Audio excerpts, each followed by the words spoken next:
आज एक कहानी सुनाती हूँ, एक लड़की की जो बचपन से लेकर कुछ साल पहले तक अपने ही सवालों के पिंजरे में कैद रही।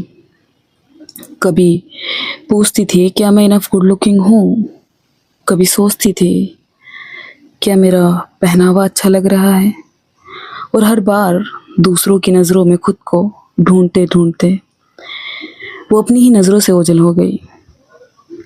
फेट शेमिंग का डर, जज किए जाने का डर और हर किसी को पसंद आ जाने की चाहत में वो एक बात भूल गई, खुद से मोहब्बत करना। फिर एक दिन न जाने कैसे खामोशी ने उससे एक बात समझाई कि जो खुद को हर रोज तराशते रहते हैं वो अक्सर खुद को जीना भूल जाते हैं। तब उसने आईने में देखा और धीरे से खुद से कहा, तुम खूबसूरत हो और तुम्हें ये बात मालूम होनी चाहिए।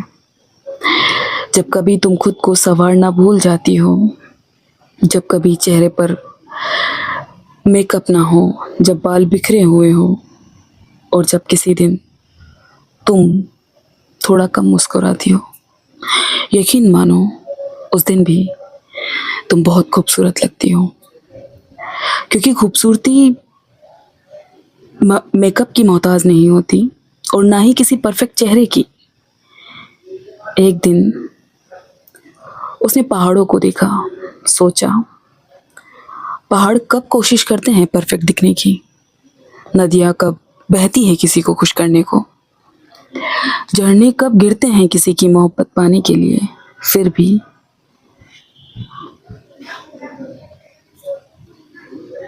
उन्हें देखकर दिल को सुकून मिलता है, शायद इसलिए क्योंकि उनका बेढंगापन ही उनकी खूबसूरती है।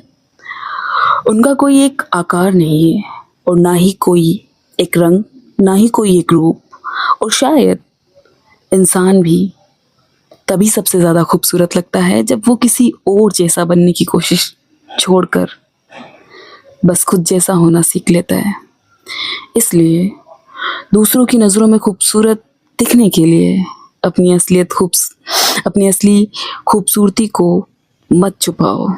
तुम हर हाल में खूबसूरत हो, बिल्कुल उस झरने की तरह जिसे देखकर दिल ठहर जाता है, बिल्कुल उन पहाड़ों की तरह जिनकी खामोशी में सुकून मिलता है, बिल्कुल उस नदी की तरह जिसे कोई मंजिल खूबसूरत नहीं बनाती बल्कि उसका बहना ही उसकी खूबसूरती है। और जिस दिन तुम खुद को अपनी ही नज़रों से देखना सीख जाओगी, उस दिन तुम्हें खुद से मोहब्बत हो जाएगी और फिर तुम्हें सिर्फ अपना चेहरा नहीं, ये पूरी जिंदगी ही खूबसूरत लगने लगेगी। क्योंकि खूबसूरती परफेक्ट होने में नहीं, खुद को प्यार करने में है, खुद का खुद हो जाने में है। तो यकीन मानो तुम और हर रोज़ खुद को कहो तुम खूबसूरत हो। यकीन मानो तुम बहुत खूबसूरत हो। Thank you so much.